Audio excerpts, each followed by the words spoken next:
Welcome to the E-commerce Badassery Podcast, the place for scrappy entrepreneurs who want to learn actionable steps and strategies to grow the traffic, sales, and profit in your e-commerce business. I'm your host, Jessica Totillo-Coster, a 20-year retail veteran and former brick-and-mortar boutique owner who spent 3 years as the only employee of a 7-figure online store. That shit was crazy. I know exactly how it feels to do all the things, and I'm sharing everything I learned the hard way so you don't have to. I may have started this business by accident, but supporting badass bosses like you lights me the fuck up, and I am so stoked to see you grow. Are you ready, babe? Let's roll. Welcome back to the E-commerce Badassery Podcast. I'm your host, Jessica Totillo-Coster.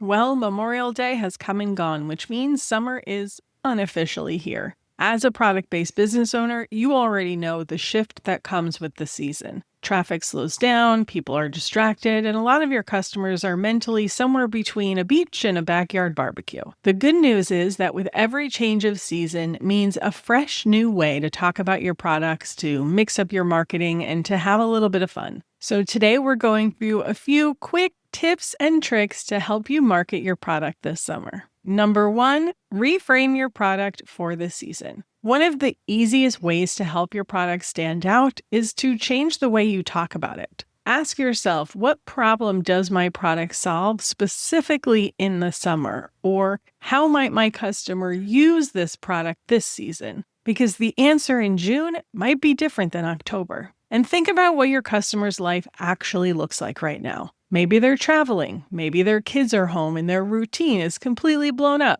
They might be entertaining more, attending more events and parties, or just spending more time outside. So what does that mean for your messaging? Well, a jewelry brand might shift from everyday wear to vacation accessories or your new beach stack. A skincare brand stops talking about dry winter skin and starts talking about sun exposure, sweat, and humidity. A home goods brand that was selling cozy and curl up on the couch vibes in January pivots to outdoor entertaining, hosting, and easy summer tablescapes. Same product, different story. Number 2, update your visuals for the season. Just as important as the words you use are the images you show. From colors to context, your imagery is what pulls people in, and it's worth it to give them a refresh. From your homepage banner and best-selling product photos to your emails and social media, you want them all to feel like summer. Think bright, outdoor.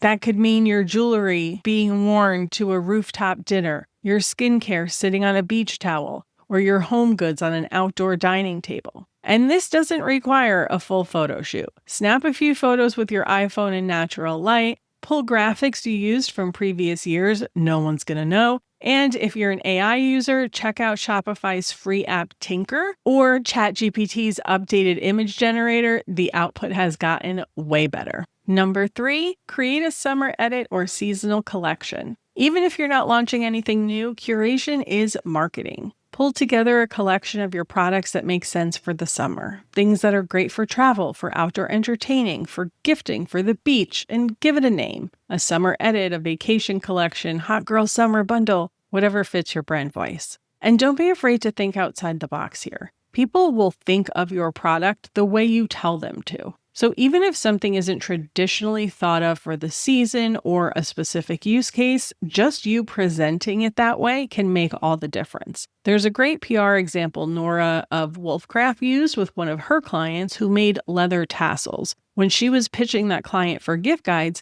she pitched it as something to use on your luggage so it's easy to spot on the carousel, and she got it featured in a gift guide for travelers. Number 4, lean into summer gifting occasions. Graduations, weddings, birthdays, oh my. There are so many different gifting occasions packed into the summer months. July and August are actually the highest birth months of the year. If you do the math, there's no surprise. Not to mention Father's Day, hostess gifts, and teachers' gifts. Make sure you call these occasions out explicitly in your marketing and curate collections to match. Don't make your customers do the mental work of figuring out what makes a great gift for what. Just tell them. Number 5, tweak your marketing cadence. Summer schedules are different and your customers' behavior is likely to reflect that. The best thing you can do is pull your website and email data from last summer and see what, if any, changes there were. Instead of peaking on Sunday evenings, you might find Tuesdays to be a higher volume day. If evenings are typically when your customer shops with you in the fall,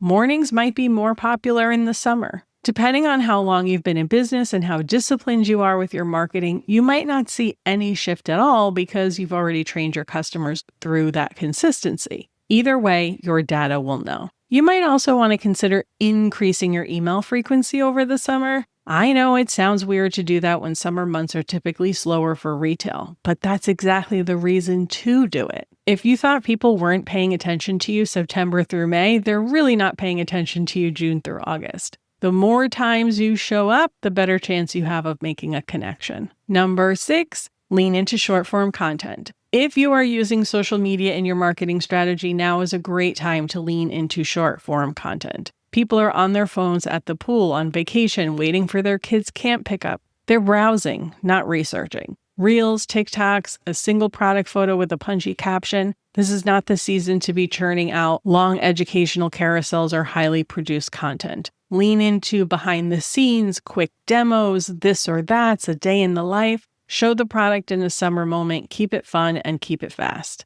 The bonus here is that lighter content is also easier to make. So if your content creation has felt like a slog lately, summer is basically giving you permission to simplify. Number 7, create urgency without discounting. While there are plenty of opportunities to have a summer sale, you don't need to slash prices to get people to buy. You just need to give them a reason to act now. This could be limited summer bundles, low stock callouts for seasonal favorites, or just creating FOMO and positioning your product as their summer must-have. Number 8, activate your rewards program. Your most loyal customers are your lowest hanging fruit. They already know you, love you, and they just need a reason to come back. If you have a rewards program, run a bonus point event. Offer double or triple points for purchases made during a specific window and shout it from the rooftops. Send a dedicated email to your rewards members, mention it passively in your other campaigns. You can even add it to a pop-up on your site. And a lot of people are sitting on points they've completely forgotten about, and sometimes they just need a reminder to get them to come back and spend them. Number 9, get engaged with your local community. If you have a brick and mortar, do pop-ups, or are in a tourist area, summer is your season to show up in person. Farmers markets, local community events, street fairs, people are out, they're in a good mood, and they're spending money. Getting in front of them where they already are is one of the easiest ways to drive awareness and sales without struggling with your digital strategy. And if you sell something that doesn't travel well, think fragile, bulky, or liquid, make sure your people know that you can ship it to them. Don't let logistics be the reason you lose a sale. And number 10, clear out stale merchandise. If you've got products that have been sitting around since the fall or winter and are collecting dust on your shelves, this is literally your last chance to move them. Honestly, the best time to do that was before Memorial Day, but this episode is going live after that, so the next best time is right now. Don't be stingy with your markdown. Go direct to 30% off at a minimum and announce the sale this upcoming weekend to move through as much as you can. And don't be afraid to try something like a mystery bag to move more units at once if you have a lot of stuff. And that, my friends, is a wrap on your Marketing Summer Playbook. The big takeaway here is that summer isn't something to survive. It's just a different season with different opportunities, and a little bit of intentional repositioning goes a long way. Make sure you check the show notes for links to other episodes and resources mentioned here today. You can get those at ecommercebadassery.com/378. And let's make sure we're actually taking action, okay? Pick 2 to 3 things to implement and get cracking on them this week, or at least pencil them in your calendar, because if it's not written down, it doesn't get done. And on that note, I'm out. Thanks so much for hanging out with me today. I hope you have a kick-ass rest of your week, and I'll see you on the flip side, friend.